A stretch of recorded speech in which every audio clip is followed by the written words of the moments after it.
Praise the Lord. Praise the Lord. I was thinking, the kid's dentist, I like him because he thinks outside the box. You know, a lot of doctors and dentists and stuff, they believe everything that they learned in college, and they can't ever learn anything new because everything they learn can't never be wrong. And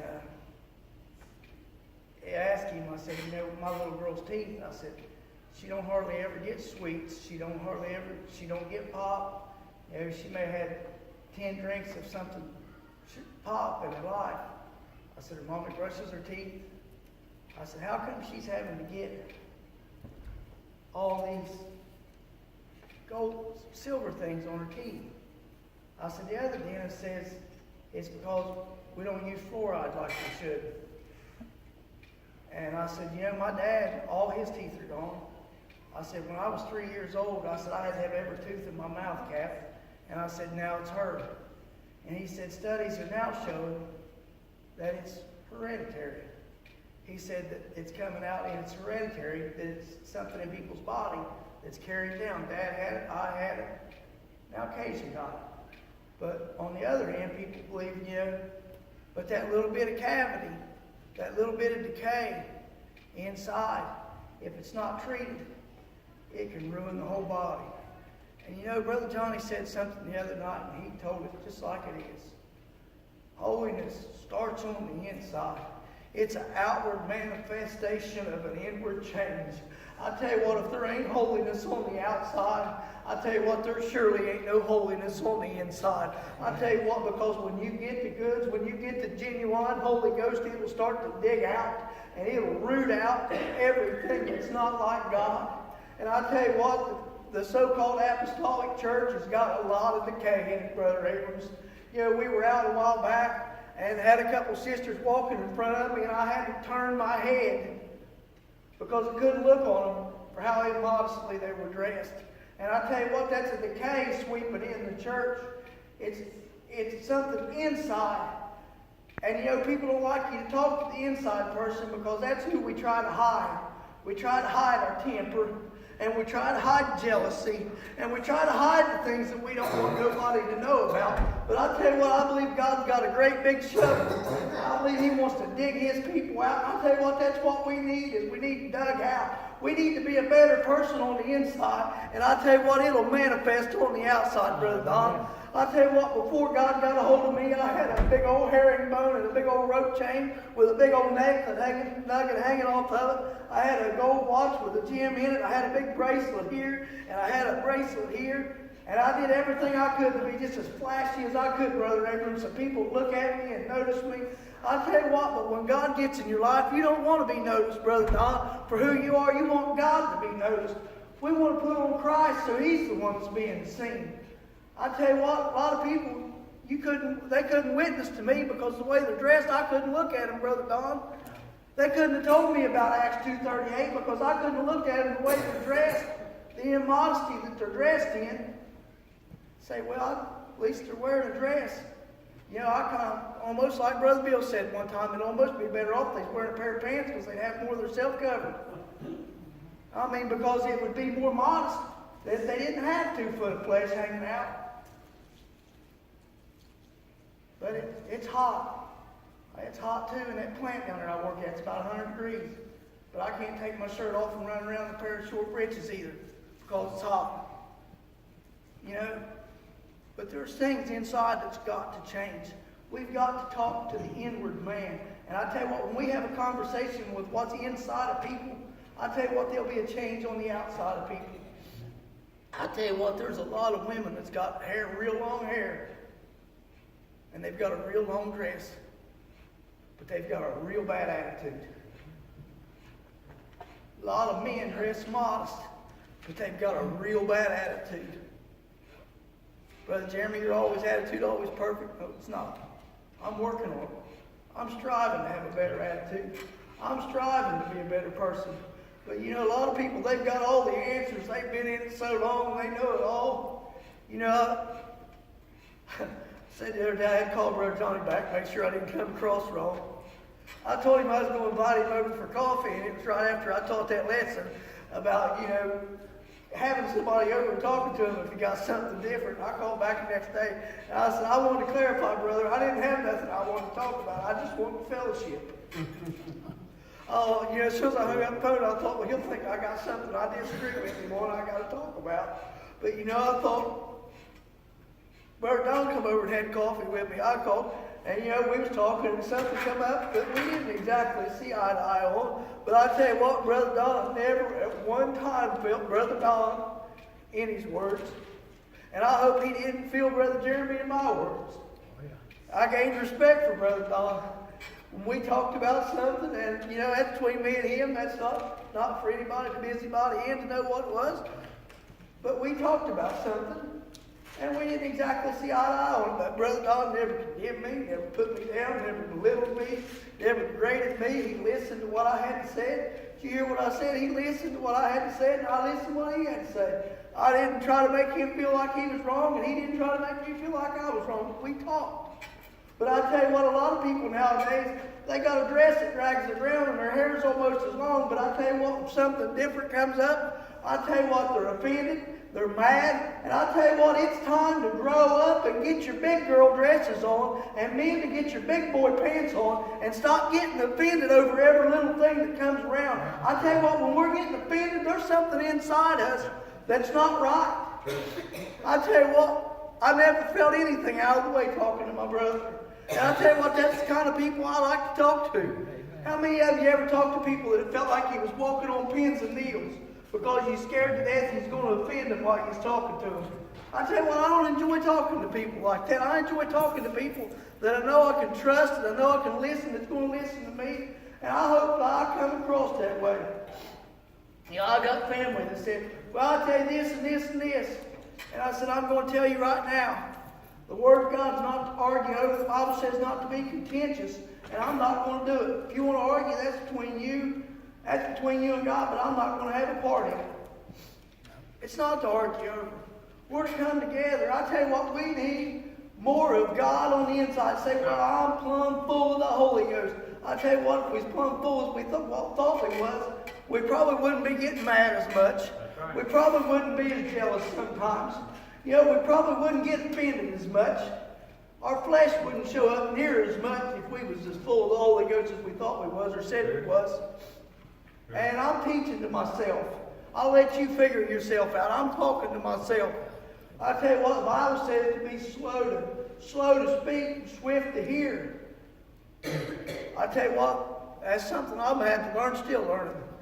I talk too much. Why do I mess up so much? Because I talk too much. If I'd shut up more, the whole way there's less time for error if I wouldn't talk much. 2 Timothy chapter 2, verses 24 through 25 says that a servant of the Lord must not strive. I want to talk about what are you serving from this morning. How many of us are a servant of Christ? Well, I tell you what, we're a vessel. Sister Angie, if you come over to the house and they say, it might just be Pepsi saying it, but they say Aquafina is the purest water that there is. It might be just them saying that because they distribute it. But I've got a cup from when we were on vacation, and it's coffee stained. And I poured you a glass of water, pure, clean water in that glass. It might give that water a brown brown color to it by looking at that cup. Would you be kind of uncomfortable drinking water that had a little brown tint to it? Wouldn't look real right, would it? I tell you what, a lot of times these old vessels, they might be sin-stained, and we may not come across the right way. And I tell you what, people ain't going to want to drink. They're not going to want to receive what we got because of the attitude we got. A lot of times, even as parents, we may have the right attitude, and we puff ourselves up like we're some kind of God just because we're a parent. And we're real quick to speak, God forgive me. And we're slow to hear. Even though our children are children, they've still got thoughts. And they've still got feelings, Brother Mike. And a lot of times we act like just because we're old dad, we don't have to listen to nothing. Shame on us for making people feel like they don't matter, even if it is our children. Our children are people too. But we need to change on the inside. I tell you what, when we get changed on the inside, you know, when I started covering up my body, Brother Abrams, I wasn't in the truth.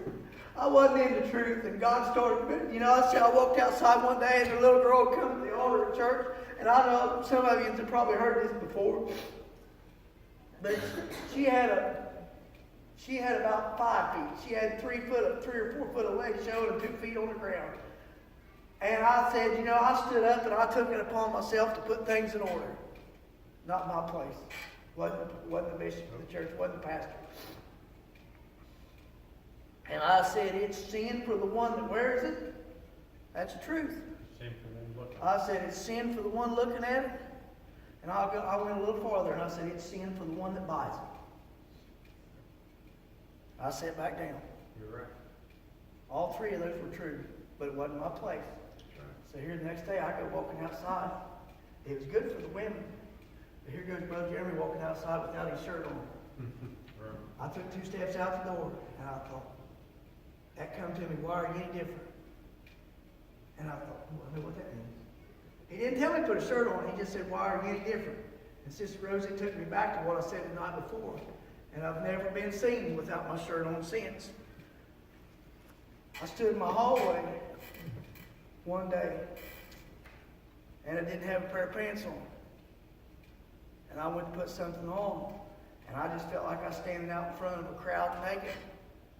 And that's the last time I done that. But it was when the inside started changing, when I realized that when people look upon me, and God forgive me, or please know that I don't think with my pot belly and my bald head and receding hairline, I don't think I'm anything to look at. But you know, there's somebody out there, Brother Don, that I could be a stumbling block to. Yeah. And I didn't want to cause anybody. And you know, I've got families say, well, I tell you what, the men ought to be stronger than that, and the women ought to be stronger than that. Maybe they should, but they're not. But maybe we ought to care more. I tell you what, it ain't holiness, just ain't for the women. I tell you what, some of us men, it probably wouldn't hurt us to do us a good look in the mirror. I tell you what, how many men you see when they were single, they look how they looked in the mirror, they'd stand in the mirror and they'd examine how their blue jeans look. I tell you what, maybe we ought to see how tight they are. We ought to see how tight our blue jeans are as men as we look in the mirror, how we're walking out in public. Yeah. That goes good for the men, it's the books wrote for men and women. You know, that's like you see men, when they're attracting women, they roll their sleeves up and they wear tight jeans on their backside. Maybe we ought to give a good look. That's why, you know, people say I look like a slouch, but that's why I like my shirts. If you notice when I pray, I tuck my shirt under my back feet because I don't want my rear end in a pair of tight breeches stuck up and people walking by, and I ain't saying nobody would look at it, but I'm uncomfortable like that. That's why I do that. I'm not trying to be a slouch, or Dad used to call me a J-leg, whatever that is, when I had my shirt untucked. But you know, it wouldn't give us a gander to see how our jeans fit. You know, women have bad thoughts too. Sometimes men act like that, you know, men are the only ones that have bad thoughts. Women can have bad thoughts too. Us men, we can be a stumbling block just the same. And it says, and a servant of the Lord must not strive, but be gentle unto all men, apt to teach, and patient. You know, I had a teacher, her name was Miss Connors in school. Favorite teacher I ever had. Never took a book home, Mike, and I got straight A's. First year that I was in her class, I did so good they put me in with all the ones that ended up to be doctors and lawyers. I did so good because she made learning fun. The way she came across, I enjoyed her teaching. But I tell you what, Brother Abrams, if I was your math teacher, and I say, boy, 5 plus 5, that's 10. How many of y'all want to learn from me? You wouldn't want to learn, you wouldn't like me. We've got to be gentle. We've got to be gentle. I tell you what, the Word of God, you take a razor blade, Brother Mike, it says it's sharper than a two-edged sword. And I believe the Word of God is sharper than a razor blade. I believe you can touch it and just put minimal pressure, and it'll cut all the way down a piece of paper with very minimal force, because it's the blade, the edge, that does the work. I remember Brother Bill saying one time, and I felt like the whole church house shook when he said it. He said, I'm not going to tell you you're not a Christian if you do this, but he said, I'm going to tell you you're not a very good one. And it was just like the church house shook Sister Angie, because that was something. It was a bold statement. And you know, Brother Bill, I called him Papa. He's about like Brother Don. They both like tickle me elbow. You just can't help but love them. And you know, he was just so gentle and meek. But when he said something like that, it was like a sledgehammer hit, and the wall, the foundation shook, because people took notice. And you know, it's the same way in our home, with our kids, with our grandkids. We teach. You've got to be gentle. You know, Brady's got family that grew up in the mountains, and they'll grab a baby and hold it by the ankle and shake it. And I said, not my baby. Not. They said, that's how they do things in the mountains. I said, that's a good thing we ain't in the mountains, because she ain't shaking my baby. You know, we got to be gentle with one another. Some of us are sensitive. Some people are hurt easily. Say, well, I'm not like that. That's great. I don't think I'm very easy to hurt either. I'm pretty calloused. It's hard to hurt me. But there's other people who's tender-hearted. It's hurting. We've got to be gentle with people. Well, I tell you what, well, that's a lot of our problem. We're too busy telling people. We ought to listen for Brother Don. We've got to be gentle with people. Help people. That's what it's about. It's about helping people. It's about encouraging people to go farther. It's about edifying. If you build somebody up, Paul, after he was converted, after he was baptized and everything, says he ate meat and he was strengthened. How many of you know how weak you feel when you've not ate? That's what we've got to do, is we've got to take every opportunity we can to give those that are on meat, and those that are on milk, because it strengthens people. And they need the Word of God, and it needs to get inside us, and it needs to dig us out. We need to be dug out. I need to be dug out. I need a closer walk with Christ. I'll speak for myself. I need a closer walk with Christ. I got shortcomings that when I see them, I don't like them. And you know, that's one of the reasons I don't go around parading like the world does, telling everybody, oh, I'm a Christian. I'm a Christian. I try my best, Brother Johnny, be like Christ. Well, I'll say sometimes I try my best to be like Christ. Sometimes, you know, I feel like I need to read more and pray more. But I want Christ to be seen in me.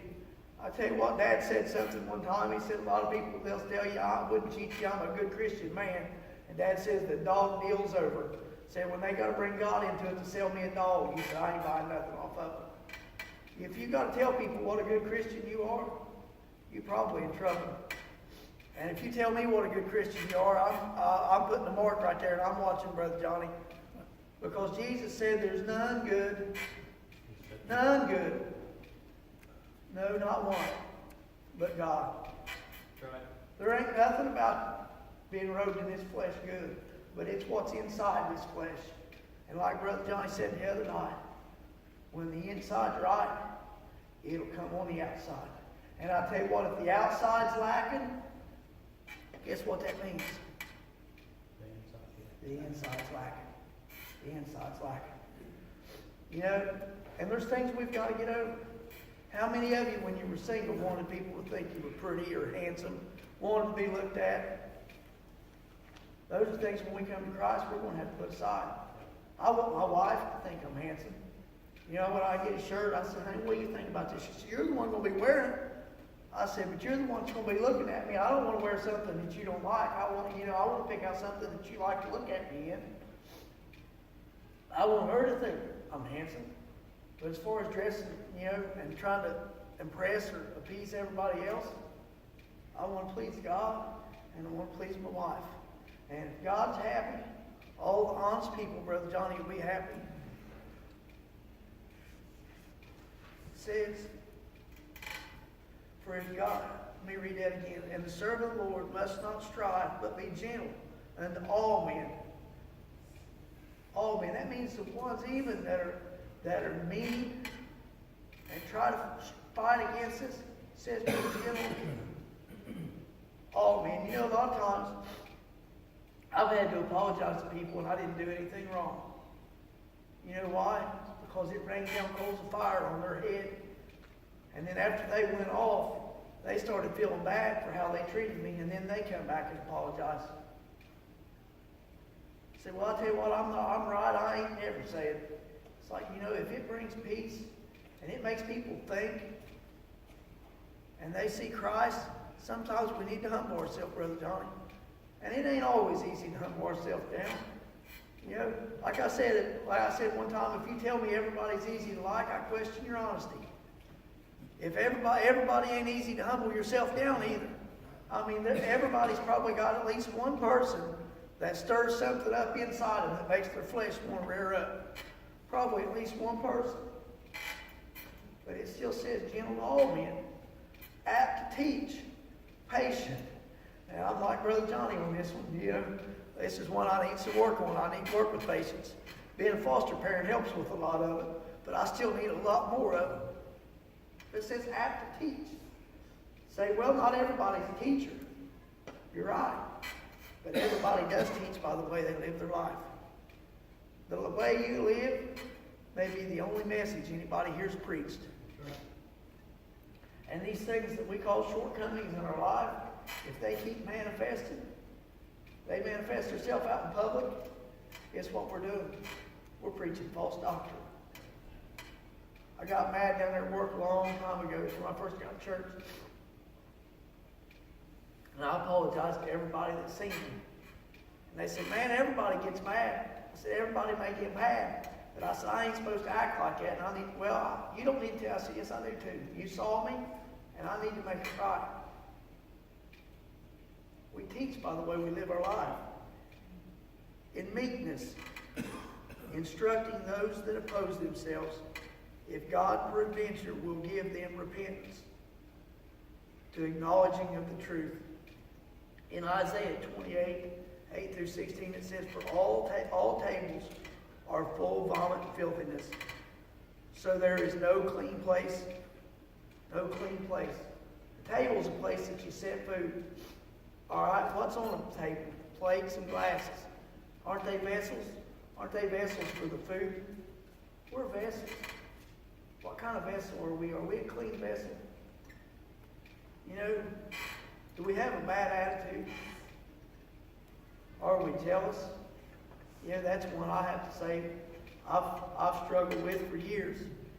You know, back years ago before I got in church, if somebody even looked at my wife, I'd spout out and say, what do you think you're looking at?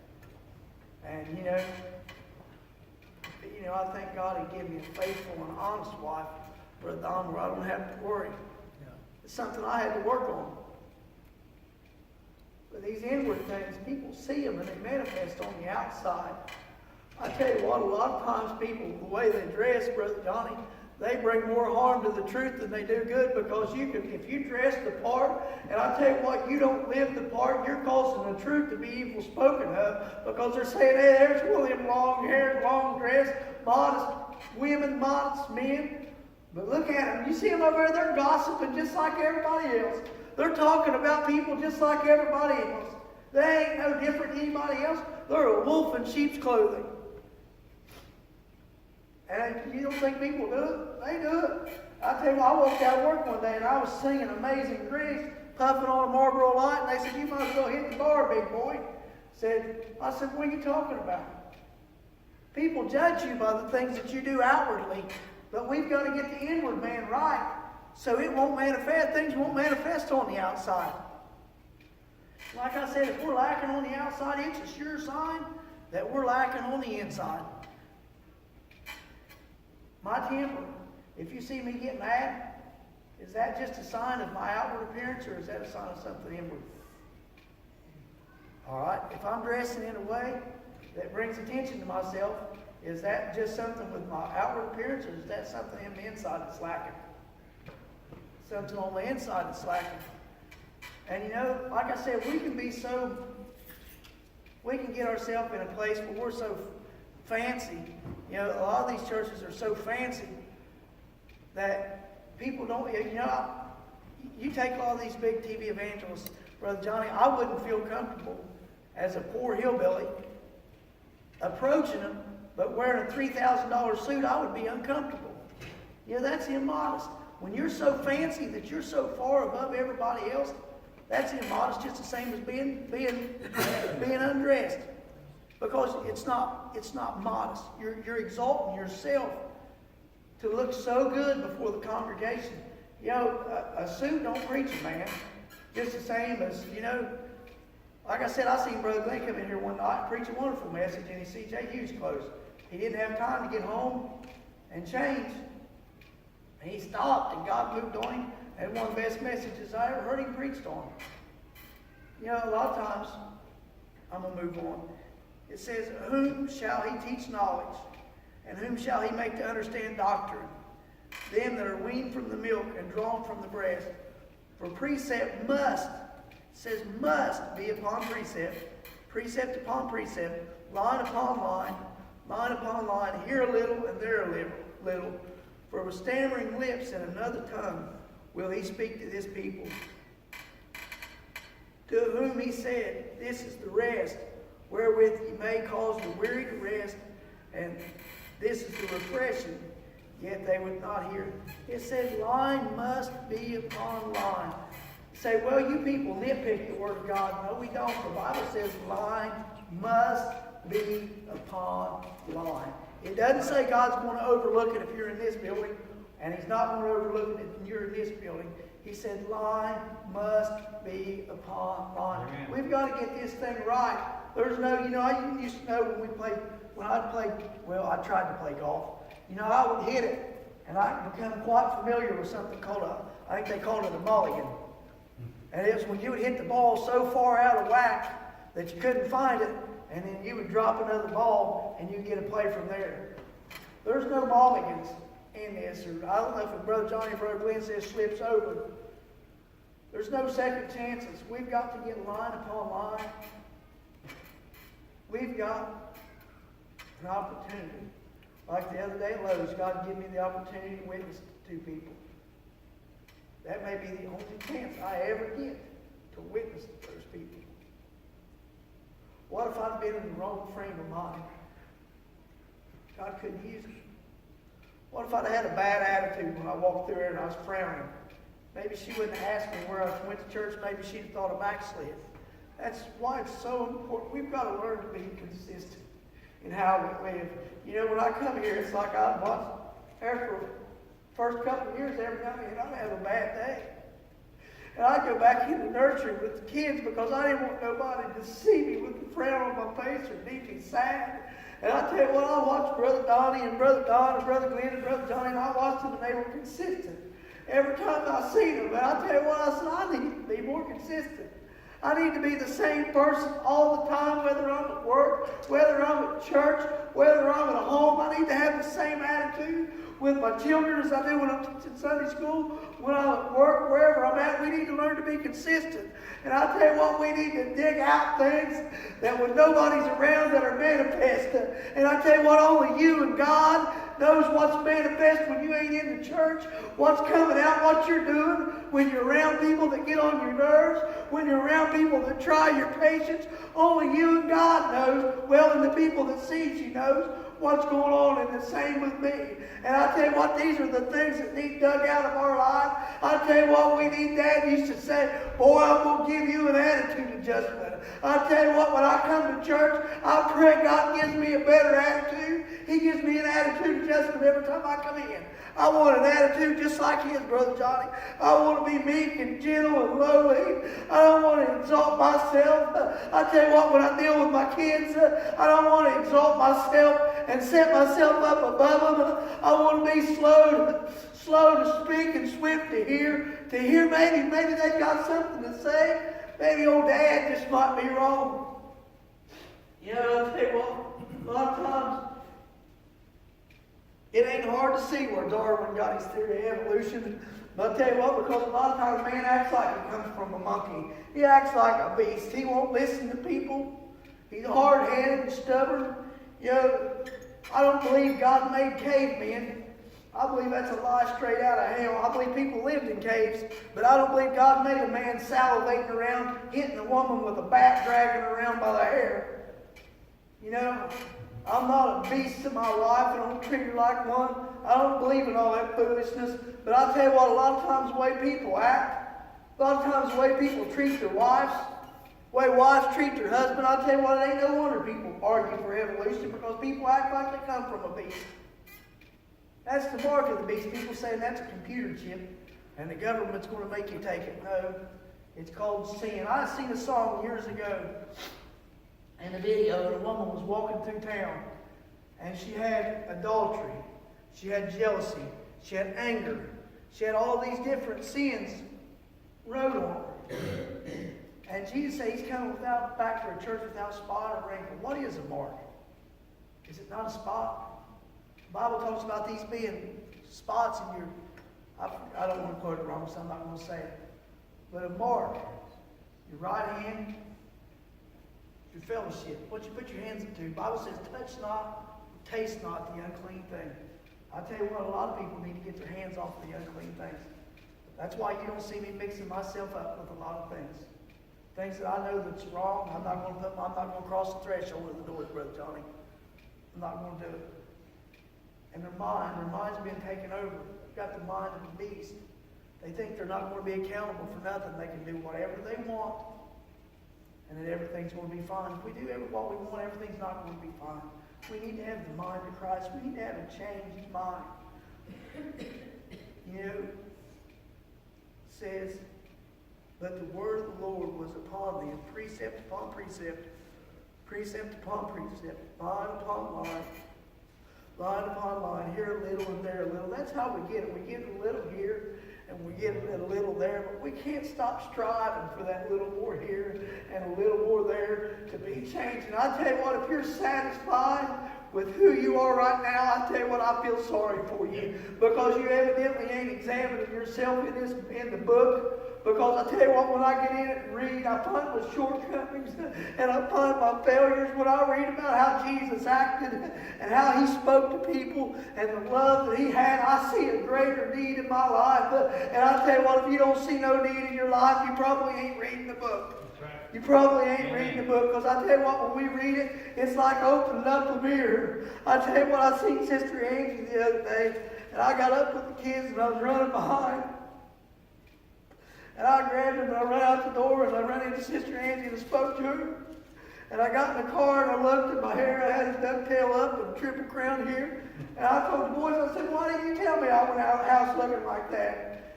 And I told her, I said, I'm sorry, I didn't mean to be out looking, you know. But when I looked in the mirror, I seen who I was, what I looked like. I tell you what, a lot of people won't read the book because they don't want to see what they look like. They don't want to see their shortcomings, and they don't want to see their failures because they're too busy wanting to be a high and mighty apostolic Christian. I tell you what, we ought to be like Christ and quit being like the apostolic people. Be like Jesus Christ. Get in his doctrine. I tell you what, a lot of things have changed in the so-called apostolic church. But if we get back and we read the old-fashioned apostles' doctrine, not this new Pentecost. This new Pentecost, Brother Bill brought it out, that was created by two homosexuals. I tell you what, I don't want to be in a homosexual church. I want to be in Jesus Christ church. I ain't looking for a new Pentecost, Brother Johnny. I'm satisfied with the one that sprung forth 2,000 years ago when the Spirit of God moved in like a mighty rushing wind, and it set upon them and they began to speak with tongues. And 3,000 people were added to the soul that day, church that day. I tell you what, if 3,000 people were added that day in an old-fashioned Pentecost, we don't need no new-fashioned Pentecost. We don't need no new-fashioned ways. We need to get back to the old path, wherein is a good way, and we'll find rest for our soul. I tell you what, that rest is resting from anger and lasciviousness and maliceness and those things that are in there, the works of the flesh. And I tell you what, we'll rest in the works of God. Peace and joy and long suffering. I tell you what, how many of you been mad? I tell you what, you can't rest. I tell you what, sometimes what upsets me, until I get peace, I can't sleep. I tell you what, there'll be no peace, there'll be no rest as long as sin is in the camp. We need to get it out. We need to get it out. And we need to call it out. We need to call out the things that are inside people that's manifesting on the outside, bringing shame to the church. Bringing shame to the church.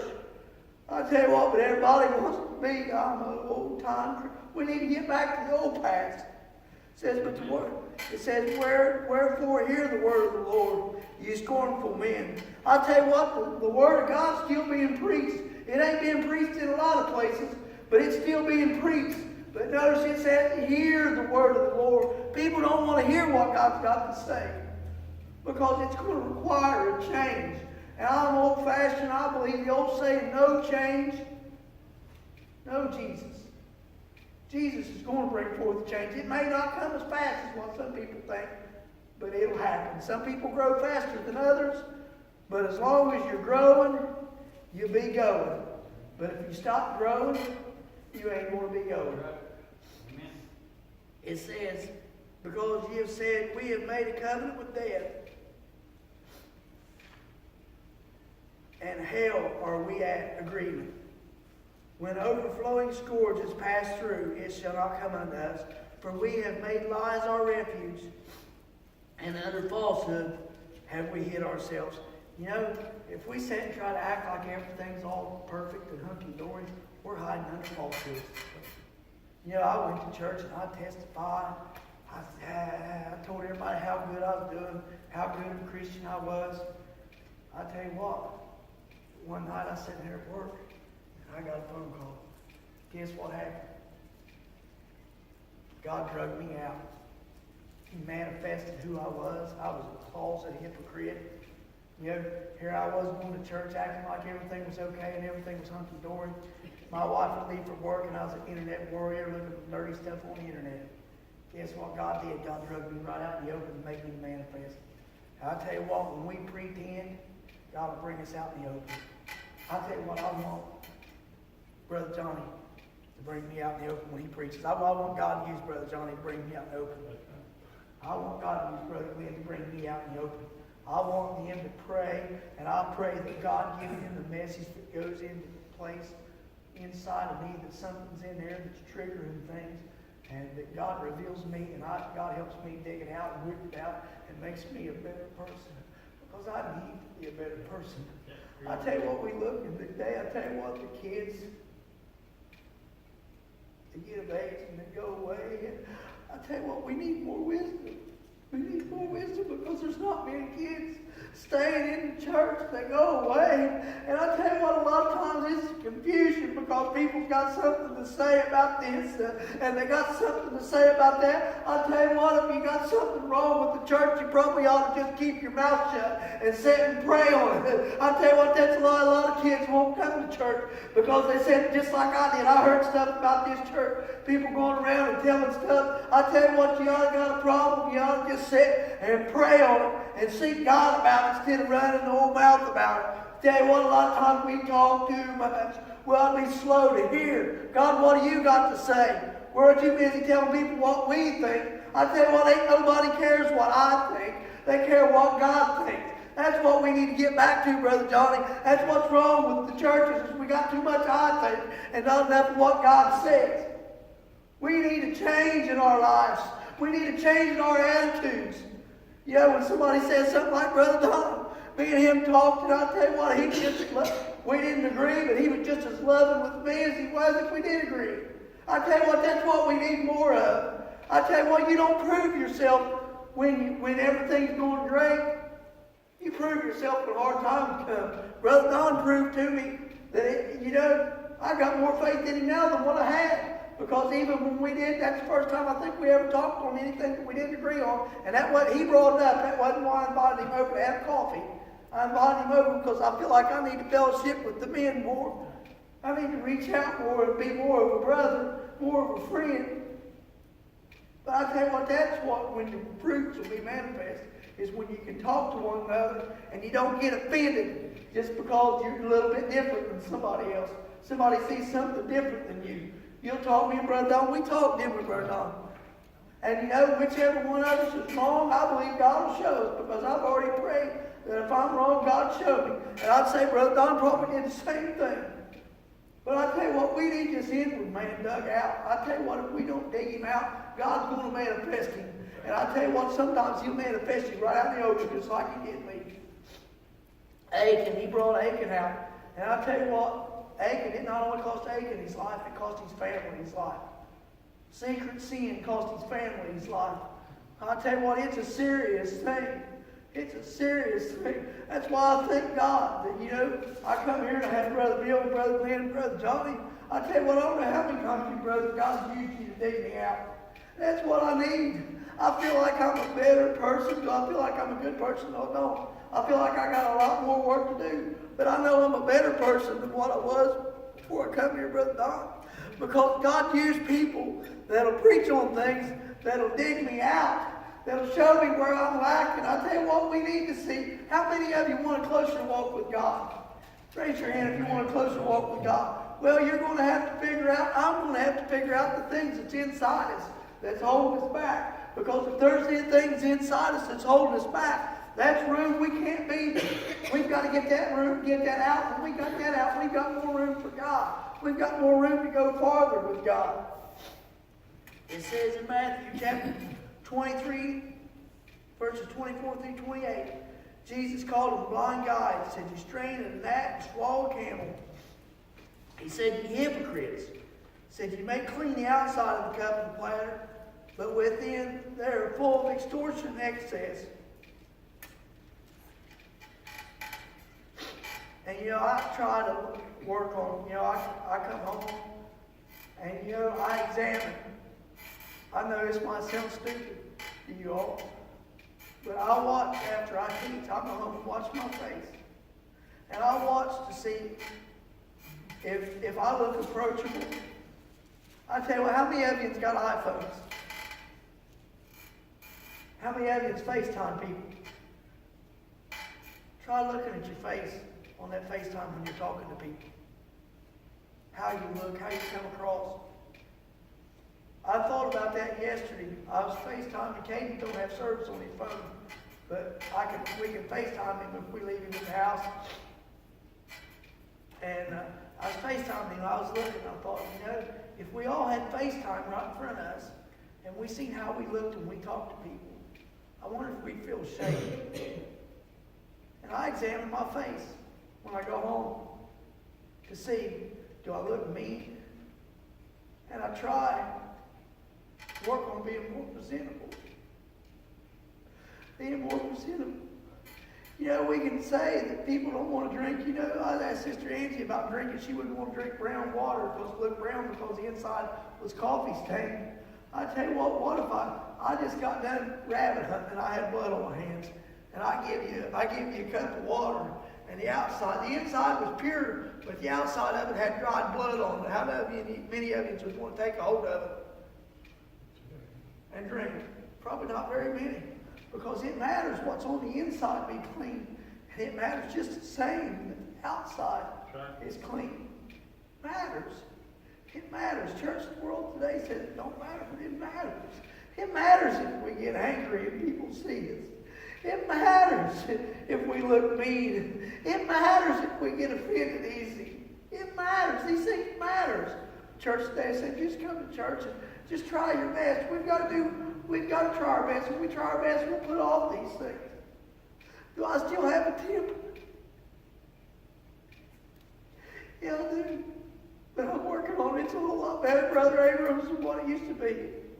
I ain't punched a hole in the wall. I ain't kicked no doors down or threw nothing right. I ain't put my hands on my wife in many, many years. But it still festers sometimes. And I want God to hold it under submission better. I want to be able to hold it back better. I watched Brother Bill when he would handle things that would stir most people up. And he looked just the same way as he did all the time. I tell you what, I prayed one time. I said, God, I want a double portion of how he acts. I want a double portion of him. I want to be more meek and gentle like that. I want to be more like Christ. But I've got to dig out the inward man as God reveals him. And I've got to pray. I want God to show him to me. In Timothy, it said, nevertheless, the foundation of God standeth sure, having the seal. This seal, the Lord knoweth them that are his. And let every one that nameth the name of Christ depart from iniquity. Depart, get away from it. That don't mean be content in it, be satisfied, and say, well, we'll work on it later on. We need to get away from it. It says, but in a great house there are not only vessels of gold and silver, but also of wood and of earth, and some of honor and some of dishonor. If you're a vessel, like I said, the Bible says we're epistles known and read before men. We're the only Bible that maybe our children read, our grandchildren, our parents, our co-workers. What kind of vessel are you serving the Word of God in? You say you got the Holy Ghost, you got that living water in you. What kind of vessel are you offering people to drink from? You're the vessel. Is it a presentable vessel? Or is it one they might have to question whether they drink out of? You know, it's something for all of us to think about, how we present ourselves, how we come across.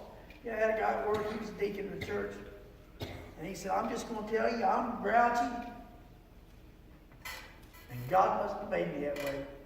No, God didn't make nobody grouchy. Sometimes are we grouchy? Yeah, but God didn't make us that way. That's a shortcoming. You know, like I got mentioned to Brother Johnny.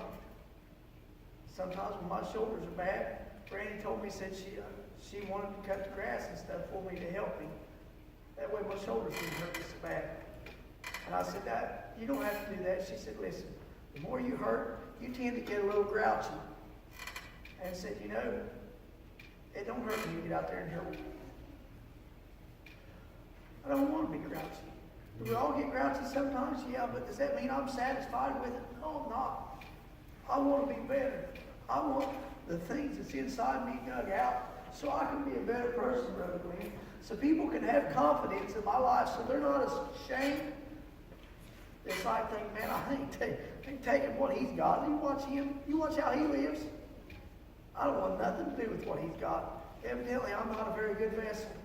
It says in Exodus, not at the Passover, when they killed the lamb, what they do with that sacrifice? You all remember what they did with the sacrifice in Exodus? They ate it. They ate it. The Bible says to present your bodies a living sacrifice, holy and acceptable to God. We are, as we take of the bread from heaven, we're bread for other people. We're bread for one another. Brother Johnny, I learned from you. I learned watching you. You're bread for me. Brother Glenn, you're bread for me. Church, when you testify, your sacrifice is bread for me. It's something that I can eat on to strengthen me, to make me better. We need to examine ourselves what type of vessel we are. Whether we're something that people would want to partake of or something that they would shun away from. In Corinthians it says, Corinthians 3:1-3, it says, do we begin again to commend ourselves, or need we, as some other epistles and commandments to you, or letters of commendation from you? Ye are epistles, written in our hearts, known and read of all men. Brother Abrams, you're the epistle of Brother Abrams. Epistle of Brother Buck. You sisters, your life is an epistle known and read of all men. It says, for as much as you manifestly declared to be an epistle of Christ, ministered by us, written not with ink, but by the Spirit of the living God, not in tables of stone, but fleshly tables of the heart. Matthew chapter 7 says, ye shall know them by their fruits. Do men gather grapes or thorns, or figs or thistles. Even so, every tree bringeth forth good fruit, but corrupt tree bringeth forth evil fruit. How many of you know that you're going to know people by their fruit? We say, you'll know by the fruit. Yeah, let's turn that back at us. They know us by our fruit too. What kind of fruit are we? What kind of fruit are we? Let's take it a little bit farther. What kind of basket is our fruit sitting in? What about if you guys come over to the house and Brandy's got a big fruit basket with oranges and bananas? That way if the kids get hungry, they can just go grab an orange or a banana. What about if you guys come over and you wanted a banana, you wanted some fruit, and you looked down and she hadn't cleaned it, it had mold growing on the outside of it. No matter how hungry you was, you wouldn't want to eat that banana, would you? What kind of vessel are we? And that was what I titled, what are you serving from? What kind of vessel am I? I'll say it, what kind of vessel am I? I'm supposed to be a servant to Jesus Christ and serving His Word to a lost and dying world. But what am I serving from? What kind of vessel? What kind of vessel am I? I pray that I'm a good one. And I pray that I can be a better one. And I'll end there. Everybody's in.